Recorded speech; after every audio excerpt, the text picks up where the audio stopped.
Imagine uma mãe acordando às 5 horas, não só para preparar o café, mas para decifrar o mundo único dos seus filhos. Meninos neuroatípicos, criativos como hackers do futuro. Cada decisão do presente é um código que molda amanhã. Essa é a história da doutora Lina Moreira, publicitária visionária que hackeia sistemas opressores na publicidade. Coordena pós-graduações no Centro Universitário Belas Artes, pesquisa percepção da inovação e coautorou Publicidade Antirracista, livro finalista do Jabuti 2020. Hoje, em Histórias que Ensinam, Lina nos revela como transformar desafios em legados inclusivos. Bem-vindos ao episódio que vai te fazer questionar. E se o futuro que criamos hoje for antirracista e inovador? Vamos nessa. Lina, obrigada pela sua presença. Eu quero aqui, junto com a minha companheira Cristiane Linhares, Meg para os íntimos. Ela me chama de Linhares. Linhares. Então, hoje nós vamos aqui ter uma conversa bem inovadora com você. Olha, eu estou muito feliz por você estar aqui, Lina, né? São muitos anos e é muito gratificante ver que você cresceu. E você merece o mundo, porque você é uma mulher visionária. Você é uma pessoa que nunca foi egoísta. Você sempre foi acolhedora. Sempre foi uma amiga de trabalho muito presente. E sempre buscou o melhor para as pessoas. Isso é difícil, né? Então, Lina, muito obrigado por ter aceito esse convite da minha parceira Francisca. Matei saudades. E nós temos uma história, né? Nós temos uma história junto que não se apaga. Então, a universidade, né, Zumbi dos Palmares, nos deu esse presente. A nossa amizade, o nosso companheirismo, e que é muito importante. Então, muito obrigado por ter aceito esse convite da Francisca. Gente do céu, que introdução já assim. Tô aqui me segurando já. Nossa, chegar na sexta-feira, quem tá assistindo, a gente tá gravando numa sexta e ouvir isso, gente, eu que agradeço. Eu ainda fico um pouco sem jeito de ouvir tudo isso, porque eu acho que quando você tá vivenciando qualquer experiência nova, não te passa essas coisas pela cabeça. É os outros que te contam isso. E eu tô realmente muito feliz de vocês terem me dado esse cantinho pra gente bater papo e matar a saudade também. Olha, eu queria dizer, Linhares, eu acho que eu nunca falei, né? Mas a ideia desse podcast e depois levá-lo para as redes sociais foi da Lina, para mim. Um dia ela sentou na minha casa, me deu uma consultoria um dia inteiro. Eu acho que você tem que fazer isso, fazer isso, fazer isso. Quando eu comecei, eu tive que me reinventar, né? E recomeçar a minha carreira. Ela sentou ali comigo na minha casa, ficou um dia inteiro ali, me enchendo de ideias, porque a cabeça dela é hackeada, na verdade, né? Então, agradecer primeiro, esse é o primeiro dos planos que você traçou. Na verdade, eu sou fã da Lina, né? Então, assim, acho que as ideias dela são bem futuristas, sempre para frente. Então, você juntou a fome com a vontade de comer, porque quando você falou isso para Francisca, nós enxergamos um grande potencial nela, né? Que ela ainda se retrai, né? Eu sou fã dela e eu vivo falando isso em todos os programas. Eu chamo a atenção dela para isso, ainda bem que você fez o mesmo. E eu queria fazer um podcast. E aí, acho que diante da sua fala, da sua consultoria, ela mudou de ideia. E hoje, Histórias que Ensinam está no ar, está caminhando, viemos aí de uma conexão aberta, diante desse seu trabalho, incentivo para minha parceira de trabalho, para Francisca. E a sua história, Lina, tem muito que ensinar para as pessoas. Olha, já que a gente está trocando lembranças, né? Figurinhas, né? Nós temos essa liberdade aqui nesse programa. São 20 anos aí de amizade com nós três, né? Uhum. A Lina, quando eu conheci a Lina, eu me apaixonei, assim, eu fiquei, não, essa mulher, eu tenho que levá-la para perto de mim. E foi num curso de livro, né, como escrever o seu livro, Mas né? a gente pode contar as versões, você já viu aquele quadrinho de conta, eu vou contar como foi, ela conta como foi, né? Isso. Era um projeto também de um amigo muito querido, de Oroneda. Ele começou a criar uma academia de palestrantes. A gente está falando isso, acho que em 2008, 2007, quando acho que começava a surgir no Brasil essa ideia do autodesenvolvimento, né? Das pessoas realmente desenvolver suas habilidades. E eu e Edmar, nós trabalhávamos numa revista chamada Vencer, que era um sonho também, achava incrível, era uma revista muito visionária, trazendo esses assuntos sobre autodesenvolvimento profissional e pessoal. E o sonho do Edmar era melhorar a oratória das pessoas, não era só oratória, ser palestrante, saber escrever. Então, a gente foi ajudando um ao outro também de como isso poderia sair do papel, e ele montou esse workshop sobre a parte de escrever um livro.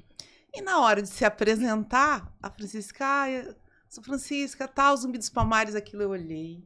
Falei, meu Deus, eu não acredito. Porque eu acho que semanas antes eu tinha passado, aí eu visitei o prédio da Zumbi, aí eu subi as escadas, eu lembro que era perto da Luz. Falei, nossa, eu queria tanto dar aula aqui, mas, sabe, eu sou de publicidade, curso de administração. Normalmente o pessoal de administração não gosta de publicidade. E eu ainda estava no mestrado, quer dizer, chance quase nenhuma. Aí eu cheguei assim, bem cara de pau dela, e falei assim, então, eu gostaria tanto de dar aula lá. E ela, você e um monte de gente. Bem sutileza. educada. Francisca sendo Francisca, sutil. Mas me dá aí o seu número que eu vou falar. Não, posso dar a Cristina Jorge, lembro até hoje. Aí você fala com a Cristina.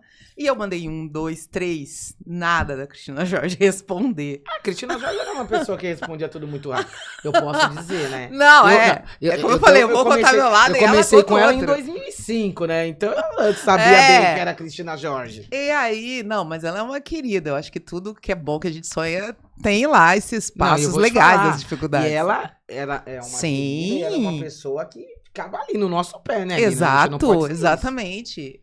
E aí um dia eu tinha tido meu segundo filho. Eu lembro que eu lecionava na Metodista, eu fiz mestrado lá e lecionava lá. E eles mudaram, tava já nas mudanças de matriz, de forma de negócio educacional. E as disciplinas que eu estava à frente pertenciam a outros cursos. Então, era meio para economizar, sempre assim, felizmente para a educação, a gente devolve algumas disciplinas para os seus cursos de origem. Então, tinha lá ética e legislação publicitária. Eu só que era publicitária e quem dava normalmente essa disciplina era o pessoal de direito. E aí teve que devolver. E eu me lembro como hoje, que eu estava assim, amamentando o Conrado. E assim, o que eu vou fazer? E aí, a ligação da Chica. Então, você lembra de mim? Tem um curso que a gente fez junto e você disse que gostaria de lecionar aqui. A gente vai abrir o curso de comunicação. Te interessa? E aí, tudo começou. Essa é a minha versão. Na verdade, é assim... Porque talvez ela não conheça completa. Eu não pensei em outra pessoa, né? Quando veio a ideia de vamos criar o curso de comunicação e publicidade e tal, a primeira pessoa que eu pensei foi ela. Foi, pô, uma escolha fantástica, né? Não, eu tenho... Não, até hoje eu não tenho... A Lina é uma escolha fantástica, porque... Pensei assim, nela, os alunos chamei, sempre... ela aceitou.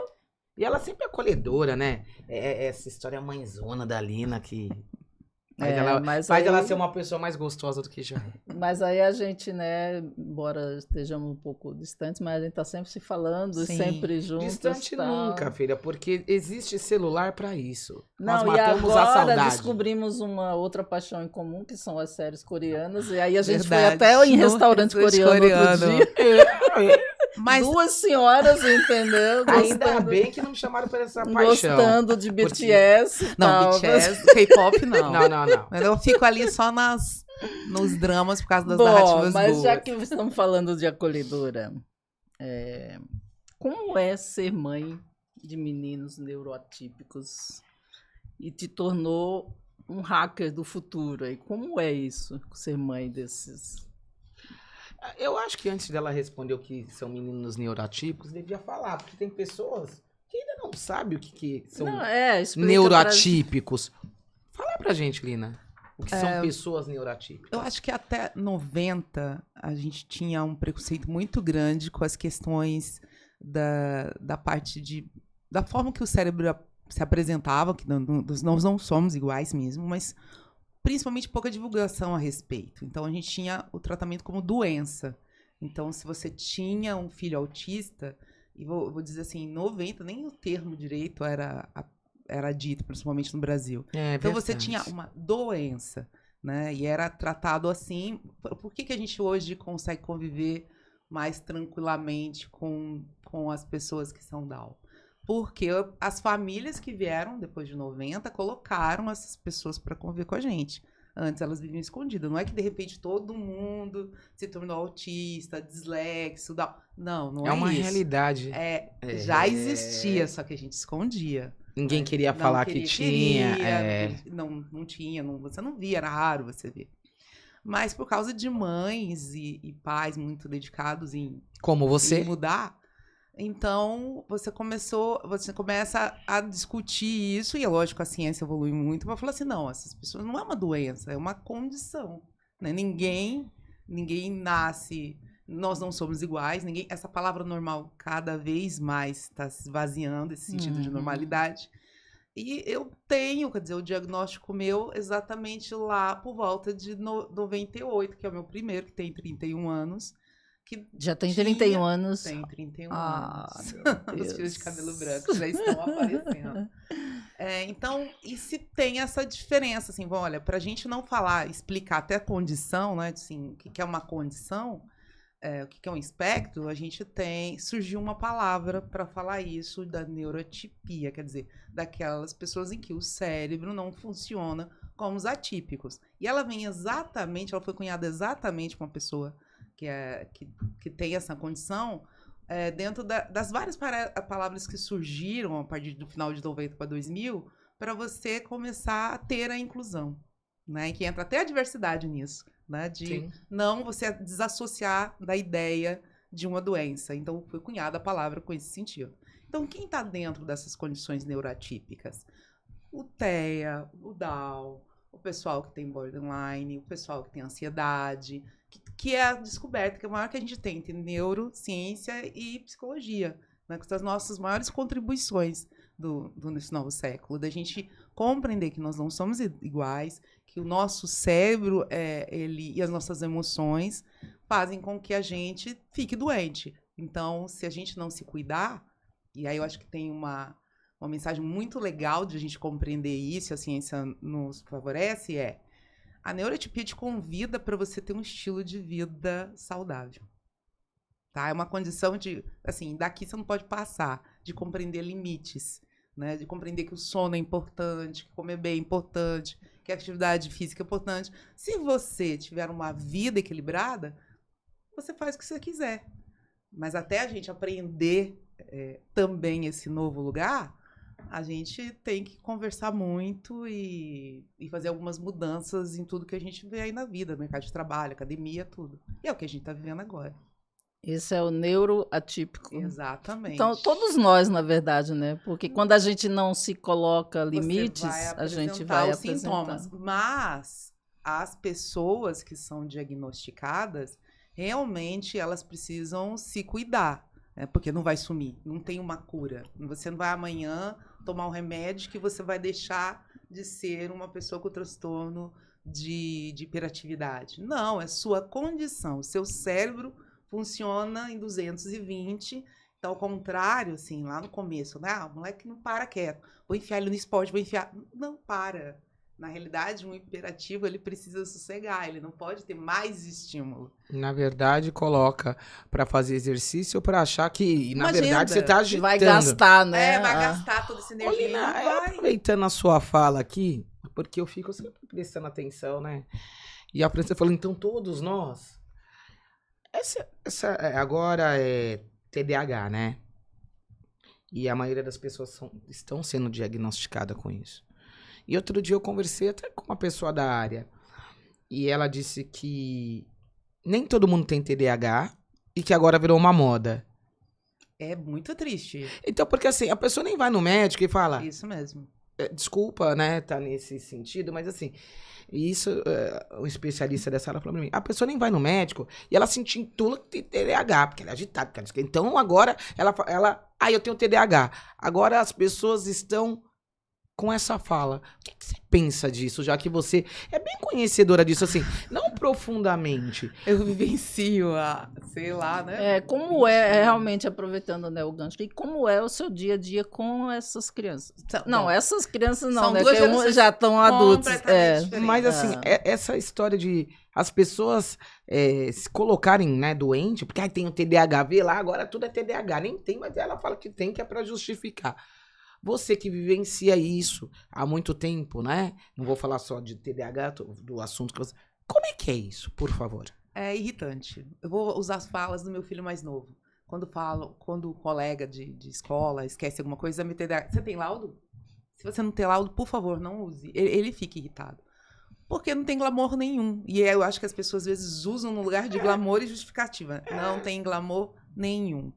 É que é uma coisa séria, né? Para as pessoas estarem brincando. Ai, tem TDAH. É muito doloroso. Ninguém fala dessa parte dolorosa. Porque... falar só da parte boa, né? Que também é um equívoco, né? Vamos falar do transtorno de déficit de atenção. Aí vem assim, a pessoa tem atenção quando ela tem hiperfoco. E aí a pessoa tem hiperfoco e faz coisas maravilhosas. Gente... Nem sempre, né, hiperfoco é praticamente o vício da pessoa.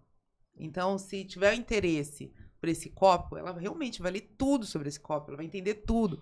Mas, durante esse processo de hiperfoco, ela esquece de tomar água, ela não come, ela não dorme, ela não consegue relacionar com as pessoas. Então, não tem nenhuma beleza com relação a isso. Tem um cuidado mesmo que a gente tem que ter. E como ela não consegue atender os critérios dos padrões que a gente tem em tudo na nossa sociedade... emocionalmente ela vai ficar cada vez mais fragilizada. É uma cobrança enorme, eu não me encaixo. Eu quero falar pra você daquilo que eu tô interessado, você não quer ouvir, porque eu sou repetitivo, porque eu tô ali aprendendo sobre aquilo. Então, não tem glamour. Tem a gente procurar uns espaços que tenham um mínimo de sensibilidade, de ver naquela pessoa aquilo que ela faz bem e ajudar ela a estar ali fazendo, participando dentro das condições dela. E até isso se tornar um pouco mais visível, mais comentado na sociedade, vou falar assim do meu primeiro, mais velho, Cairê. Imagina você está lecionando, ajudando o filho dos outros e o seu não aprende. Não acompanha. Não faz. Trava na frente da folha e não sai nada. Escreve um texto e fala assim, meu Deus, ele é ET, porque a dislexia vem, aparece, porque não está chegando na área do processamento, do aprendizado. Trocar seu filho de escola 5 vezes. Lina, você falando isso, ajudar o filho dos outros, o seu ali. E aí você fala isso e muitas mães, né? Você, graças a Deus, é especialista, é professora, tem uma visão ampla. E essa parte é dolorosa, né? É muito. Porque quando você fala isso, dá pra ver aquela... E aí as pessoas só querem um lado, aí você falando isso, eu fiquei remetendo aqui, que é ver o lado do glamour. Como é que é essa história? Você falar, ajudar os filhos dos outros. Como que é essa sensação? Não dá pra, mensurar. Mas existe algum momento você se sentiu impotente? Sim. O mais velho, eu tava na Zumbi. Quantos anos tem seu mais velho hoje? 31. A gente achou pra ele um cursinho preparatório pra ETEC. Tá. Eu não sei se ainda continua, mas naquela época tinha uma disputa muito grande, sabe? Tipo, você conseguiu uma vaga na ETEC. Não, era tipo um troféu. Uau! E tinha uns cursinhos que falavam assim, eles faziam simulação, né, do vestibular da ETEC. E tinha um cursinho que era, renomadíssimo. Quando eles iam pra prova com a camiseta do cursinho, então quando eles entravam, todo mundo sentavam, o pessoal perdia minha vaga. E aí, tudo bem, vamos colocar a Cairê nesse cursinho. Um dia eu tava lá na Zumbi, esse menino, mãe, você tá aí? Tô. Aí ele passou lá, falou assim, me desculpa. Mas por quê? Porque eu fui chamada na coordenação e o coordenador disse que é pra eu me retirar do cursinho porque eu não tenho o perfil do desempenho que eles têm com os alunos dele lá. Então... Quantos anos tinha seu filho para um coordenador falar isso? Isso tinha uns 14 por aí. Que responsabilidade, né? Exatamente. Fala isso pra uma criança. Tu não tem que me pedir desculpa de nada. Ele aí abraçou e começou a chorar. A coordenador não tem que falar com o pai e mãe, falar Não. direto com o Não, menor. depois chamou também pra depois? comunicar, mas assim, Mas depois que falou. Depois que veja o causou um motivo. trauma. As suas notas não fazem jus a nosso padrão aqui de qualidade, logo eu sugiro você ir para outro lugar. Olha que absurdo. Já causa um trauma na criança. É aquilo que nós falamos de outro programa, já vem de criança causando trauma e as pessoas já crescem com isso imbuído. Exatamente. E aí causa mais dificuldade, né, Lina? Super mais Lina, mas dificuldade. como que você lidou com isso? Porque eu conheço o Cairê e ele é um. É um fofo, né? Eu conheci. Fofo. Não, ele tá num cargo. Outro dia eu fui até, conversei com ele, ele foi pedir patrocínio para ele, para a empresa dele. Tá Pra você achando ver, o né? quê, né? Pra aquela pessoa Então, que disse que ele não assim, poderia continuar ali. Como que é que você lidou com isso? Esse Então, desestímulo, na verdade, né? Porque isso pra ele, na época, foi um balde de água fria. Eu tô te contando de uma, né? Não, mas você como mãe ali naquele momento, porque isso é muito triste. Naquele momento, Mas, Cris, deixa eu te contar uma coisa que é bem interessante. Eu acho que não pesou tanto porque eu estava na Zumbi. O aquilombamento que tive lá, porque eu vim do interior. Isso é importante. Uma mulher negra no interior de São Paulo, 500 e poucos quilômetros de São Paulo, na É uma década coisa, de 80, para de São Paulo, é completamente diferente. era Marília essa cidade? Não, Araçatuba. Araçatuba, Um pouquinho depois. era pra aqueles lados, Frente. era Era pra para aqueles aqueles lados. Era muito diferente. Ali, no aquilombamento da Zumbi, eu me sentia muito forte para fazer muita coisa. Acolhida, né? Exatamente. Assim, quando eu engravidei do Cairê, eu já tive uma mudança, assim, de personalidade. Não sei se estava lá, o que aconteceu. Eu comecei a ficar mais ousada nas coisas que eu fazia, sabe? Ele me deu essa força. E depois, ser acolhida lá, me deu uma segunda camada, assim, não, eu posso. eu posso. Por quê? Porque eram coisas inéditas, né? Fazer um curso de publicidade para pessoas negras quando não era chique, quando não tinha nenhum tipo de política afirmativa para o pessoal entrar no mercado. Tinha status, Tinha né? nada. Não Tinha nada. status, né? Não tinha referência. A gente vai se basear em quê? Nada. Então, a ideia dos primeiras coisas de propostas do primeiro, um dia eu estava parando para olhar. Quanta coisa que eu me enfiei, que era a primeira vez. Ele era a primeira vez. Então, descobri que meu filho tinha déficit de atenção, ir para uma sala de espera de psicopedagoga, com um monte de mãe assim, o que será de nós, né? Nossos filhos. Então, foi tantas experiências de novo, que eu olhava assim, não, então vamos ver um outro jeito. Eu tô pronta pro novo. Eu acho que não tinha tempo para ficar pensando Eu tô pronta pro novo sempre, Exato. porque Não todo tinha. dia na minha vida é um novo, Se é um falassem novo. pra mim, se você virar o Cairê de ponta cabeça, dar 3 pulinhos, eu virava. Vamos testar os pulinhos, vamos tentar fono, vamos tentando muita coisa. E confiar também na ciência. Eu acho que isso é importante, né? Todo profissional que sentava ali comigo me explicava e a gente seguia muito à risca. Então, a neuro que fechou o quadro dele falou: a situação do seu filho é de déficit de atenção. Entenda, mãe, você vai sentar estudar com ele até na faculdade. E isso aconteceu. Eu tinha que sentar e vamos estudar junto, no ritmo dele. O que ajudou muito foi a tecnologia. Porque daí ele descobriu como ele aprendia. Ao descobrir como ele aprende, então agora ele aprende o que ele quiser. Né? Então vai embora. Né? Quando se encontra. E até hoje eu chego na sala de aula e pergunto pro meu aluno, como é que você aprende? E eles ficam olhando pra minha cara assim, o que você quer dizer com isso, pro? Mas o legal é que você vivenciou, então, a sua experiência, a sua história, Sim. né? Histórias que ensinam. A sua história, você traz uma outra visão até no magistério. Você tem uma outra visão para ensinar Não, os pra alunos, vida, né? porque eu tive que fazer essa pergunta pra mim, como eu aprendi? Vocês têm noção como vocês aprendem? Não. Eu tive que procurar também entender. Entendeu? Assim, porque eu acho que essa é a parte mais bela que veio com essa mudança que a gente teve da diversidade sendo exatamente imposta da forma que foi, sobre a gente ter que conviver mesmo com as pessoas e as pessoas vão trazer inovação, outras maneiras de olhar. Porque todo protocolo é um protocolo quando você tem um filho de TDAH. É um protocolo, ele tem que fazer atividade física, tem que comer direito, não pode comer algumas coisas, ele tem que dividir tarefas em pequenos pedaços. Tudo isso serve pra gente que é ativo. pra gente. Porque E a gente quando não você fala a foi. gente, você também se coloca nessa... Então, eu não. Entre os filhos e eu não pude fazer a pesquisa pra saber a minha condição. Mas ela se tornou por causa dos filhos. Querendo, convivendo, ela É teve porque que se genético. tornar. E os dois são. O Cairê tem o déficit de atenção, mas também aos 30 descobriu a questão do autismo.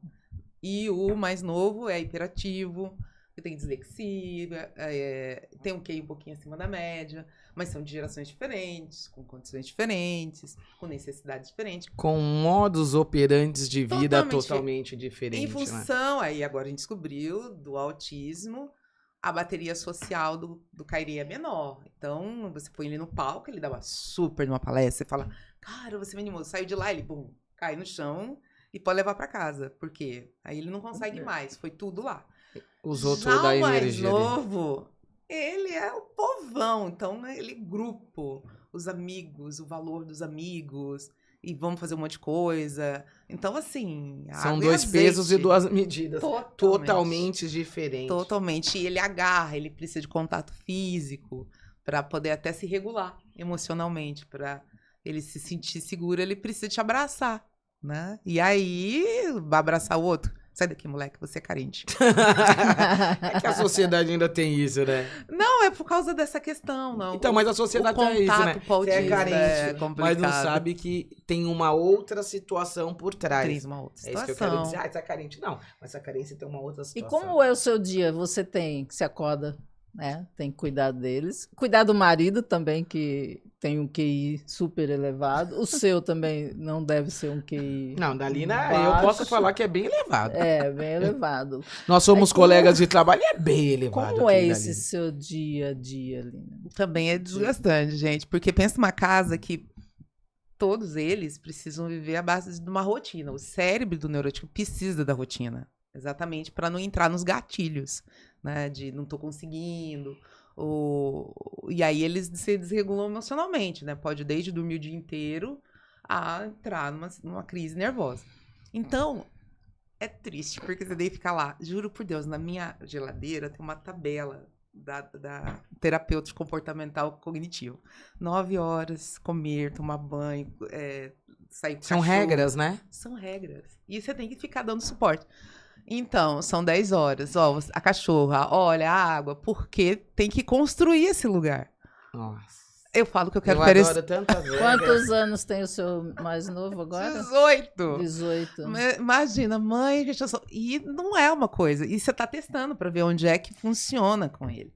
Lina, eu não sei se a gente pode falar um pouco mais das coisas mais pessoais, mas você teve uma hora que você meio que pirou, né? Você teve Com um certeza. surto, eu acompanhei É verdade. isso, Mas tal. como não vai ter um surto? Ela Não. teve um surto É muito e regramento, É. muita pressão. E- Uma pressão. E depois Porque você... pressão de acertar. É. Ela não. Assim, quando eu digo a pressão, é de não poder errar por causa dos Exato. seus filhos. Essa é a pressão que eu quero dizer. Como é que eu vou errar? Eles dependem de mim, eles estão.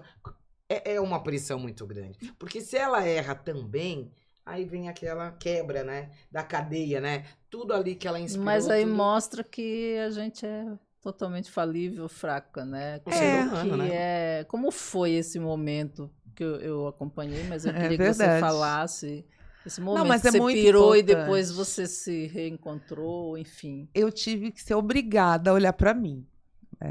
Também tem isso. A gente. Esquece de si. né? Não, acho que tem. A Cris falou muito bem. Não é pressão de errar ali. Tem uma questão de uma mãe negra errar, com um filho negro errar, que É isso aí, é Lina. muito mais Essa pesado. colocação é bem isso aí. É bem isso, porque Vai o ser uma pessoal... responsabilidade muito maior. Total. Assim, e... Ah, tá vendo? O que acontece quando a gente tem os filhos? Não podemos generalizar. Mas boa parte, lógico, se revolta pela condição, não quer tomar o remédio, não quer fazer mais nada, quer se sentir meio livre de tudo isso. Né? E até por causa da faixa etária, você não vai achar que vai ter maturidade para receber tudo isso na tranquilidade. Ah, então eu tenho que tomar os 2 litros de água lá e vai tomar... Não vai. Mas realmente eu tive um piripaque. Fisicamente, psicologicamente. É o esgotamento, É o né? esgotamento. Emocional, na verdade. Então, hoje físico. eu tenho acompanhamento. Eu já fazia terapia, mas eu tenho acompanhamento psiquiátrico. Tudo foi lá diagnosticada a minha condição de ansiedade. E eu tive que entender que eu tinha que cuidar de mim. Não é que você solta totalmente ali o que tá acontecendo, mas ter mais tempo para mim. Então, essa questão de como você aprende, o que você gosta, fazer lista do que você gosta, pra mim tem sido um super desafio. Porque tu tava meio girando em torno de... Eu não sabia mais o que a Lina Não. gostava, na verdade, Não, né? tinha que começar a Se resgatar perdeu, né? isso. Os nãos, né? Aprender a falar não. Não é só pra família, é pro trabalho. Pra vida, né? Não é pra vida. Pra Por assim, vida, né? que bonitinho, você gosta de tudo que é novo. Então, o que você quer provar com isso? É porque a gente acha que não, mas a gente também cria lá os nossos vícios. Trabalho também é vício. Querer desafio demais é vício. É. Querer implementar coisas novas todo ano é um vício, porque tem uma energia que você gasta muito mais do que você manter um padrão de alguma coisa. E aí eu tô nesse movimento, acho que já tem uns 2 anos, acho que né? Nosso jantar tem uns 2 anos. E eles levaram um susto. Porque ela não fez. Putz, não fez. Fecha a portinha. E eles olham assim pra minha cara, ou, eu não consigo fazer isso. Eles olham pra mim assim, como assim você não consegue fazer isso? Como assim agora você não consegue querer resolver, talvez, o problema da máquina de lavar? Pois é, eu não consigo. Porque eles também têm que ter a responsabilidade Total. consigo mesmo, você tá certo. E eu não sou uma mãe muito Nutella. Sou uma mãe meio raiz, Sim. assim. Sou, sim. algum dia desse eu ouvi. Eu sou uma mãe raiz com sabor Nutella. Então, assim, poxa, eu tô ali com fome. Você levou teu lanche? Eu falei que você tinha que levar 2. Não, mas eu não levei. Então, no máximozinho, eu vou te pagar um pão com ovo. Mas eu queria um hambúrguer. É um pãozinho com ovo. Vida de universitário, querido. É isso, o busão ali. Então, é uma mãezinha raiz com... Na hora que precisa chorar, chora. Mas vamos te apertar, porque... E você agora, você se cuida mais? Cuido pra caramba. Hoje eu tô bonitinha. Eu nem falo mais que eu faço dieta. Eu tenho uma educação alimentar totalmente reformulada nesses últimos 2 anos. Assim, aprendi lá a fazer a minha comida, coisa que eu gosto de comer, que eu preciso comer. Hoje faz parte da minha vida o condicionamento físico, era coisa que nunca encaixava Não ali tinha bonitinho. tempo. Minha terapia, o tempo. E é engraçado que às vezes eu me perco. Que é outra coisa bem interessante Até sobre porque o cérebro. você vivia sobre regras e agora quando você tá mudando, você tá se perdendo porque você não sabia o que era aquilo. O psiquiatra falou pra eu ter paciência. Eu falei assim, Lina, essa parte realmente é muito cortisol que a gente acaba gerando em função do estresse. E a gente se acostuma nesse patamar. Aí eu falei, nossa, eu tô tendo um sono por causa da medicação. Eu mudei muito também, né? Então tem muito mais horas agora. E eu fico, o que eu vou fazer com tudo isso de hora? Tá Sabe vendo? quando você se perde? Tá você fala, perdida, não sabe nem o que vai fazer. assim, tem procrastinação porque eu tenho hora. E ele Que deu bom, que risada. delícia, Exato. né? Ele falou assim, tenha paciência, o cérebro não tá entendendo que agora você tá... Porque ficava muito mudança. ligado, né? E aí ele tá dando... Total. Já tá dando aquele chute, tipo assim... Exatamente o que tá acontecendo? isso. O que tá acontecendo? Ô, Lina, você falou da sua família, mas eu vou mudar um pouquinho. Eu tinha conversado com a Francisca, ela fez um questionamento. Ela colocou assim, qual o maior problema do racismo na publicidade brasileira? Mas além do racismo, eu queria saber da discriminação diante da situação da hiperatividade, né? Dessa história toda. Da divergência? Além do problema do racismo, junta isso pra nós, por favor. Olha, eu... Faz aquela Primeiro assim, que é você muito... faz muito bem. É muito novo, né? Então, o pessoal tá aprendendo e é lógico, a gente tá aí com um problema muito grande, exatamente por causa da tela do celular, dos jogos, que as pessoas estão aprendendo a ficar cada vez com um pensamento mais fragmentado, tempo, espera, emoção, alta dopamina, porque é isso que os videozinhos de cada plataforma nos oferece. E aí, a falta de atenção das pessoas é porque ela está se educando dessa maneira. Quando a gente junta com a questão do racismo, aí piora. Porque a maioria da população negra ainda continua sendo de baixa renda. É isso Querendo que eu queria ou não, entender, né? ela copia o que acontece Na sociedade. da sociedade. Então você está vendo cada vez mais crianças com 2, 3 anos com o celular na mão. E a mãe... Na verdade, eu tenho uma tese que pode ser errada, né? Porque quer se livrar dela, o celular. Mas é isso. Mas isso não é só nessa geração. Não, desculpa, toda geração tese, né? tem uma babá eletrônica. Então vamos lá. A minha não tinha, a minha era uma bicicleta, era muito rica, nossa, né, Francisca? Mas a gente tinha, assim, Era por brincar exemplo... na rua. Por exemplo, vamos pegar a parte da televisão, né? Os programinhas infantis, depois as fitas cassete, e agora a gente tá com o celular. Então, Na nossa época a televisão era preta e branca quando começou. Mas então, Nem tinha. Não era todo mundo Não, que vamos tinha falar que era. televisão. Então a gente não tinha essas babás eletrônicas Mas aí, né? as gerações atuais, que são pais e mães, eles já viveram com essas condições. E Sim. como é que você vai explicar? Mas a ausência, porque todo mundo tem que trabalhar. Então, a gente tá com criança, e nosso sistema educacional também, que você não reprova mais. Vai juntando tudo isso. Vai empurrando agora, né? Vamos falando português, claro. Então, Absurdo, vai empurrando a qual criança. é o futuro do negro no Brasil? Eu acho que deveria ser a nossa grande discussão. Qual o futuro do negro no Por Brasil? quê? As pesquisas mostrando que, no geral, a gente está com um problema do futuro com relação no geral da educação, assim, educação superior, a gente tem um grande problema. A gente tem Nossa, poucos jovens que vão chegar ali. A gente já sabe disso, tá? As públicas já estão sofrendo com isso. Por quê? Porque ele não estuda, ele não lê, ele não... Então, põe aí mais uns 20, a gente tem ainda essa questão da parte emocional, não estudar, e o que vai ser o nosso futuro? Quantos jovens poderão estar fazendo os próximos histórias que ensinam?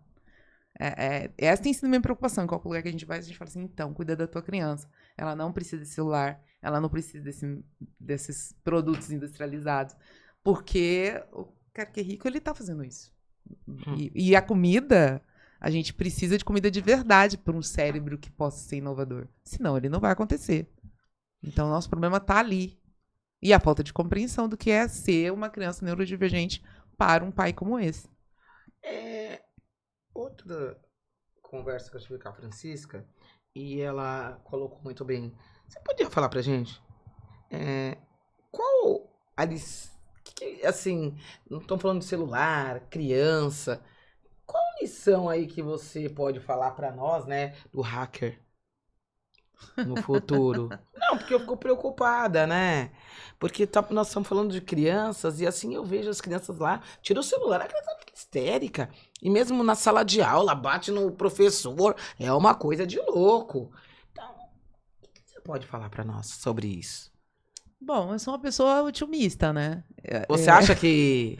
Sabe o que acontece? A gente também tem que compreender que das mudanças que a gente teve no mundo, não foi feito por um monte de pessoas. Por mais... Então, é direcionada. Por mais que um a gente grupo teve seleto. ali nos últimos... Não é isso não. Não, é o que eu digo seleção- pro grupo seleto, porque quem pode ter um iPhone não sei Não, quanto. a gente acha que é só por causa dessa tecnologia digital que a gente tem agora. Mas quando a gente vai estudando ou empreendedorismo ou inovação, nos séculos passados, tanto a inovação como o empreendedorismo, essas pessoas eram mal vistas. Super mal vistas. Não podia chegar na tua casa e falar assim, eu vou casar com aquela pessoa ali que tá tendo uma ideia. Nossa, isso era... ia se Tipo um tornar crime, né? Um crime. É tipo um Por crime. quê? Porque são pessoas que não aceitam o padrão, são pessoas que não aceitam o status como estão, e elas vão pra cima mesmo, até porque tinha alguns um cérebro neurodivergente. O meu otimismo é da gente conseguir cuidar exatamente dos inquietos, exatamente da pessoa que não se acomoda, e ter um olhar para elas. Hoje eu faço isso muito dentro do meu espaço universitário, assim. Aquela que está incomodada e precisa de suporte, de juntar, às vezes juntar um aluno com outro incomodado, porque eu sei que dali vai sair. Alguma coisa, né? Porque Vai a ter gente uma veio mudança. nesses últimos anos com um discurso muito grande dessa questão de todo mundo empreender. Mas a gente tem pouco histórico de risco. Você pergunta a pessoa, quanto você já se arriscou?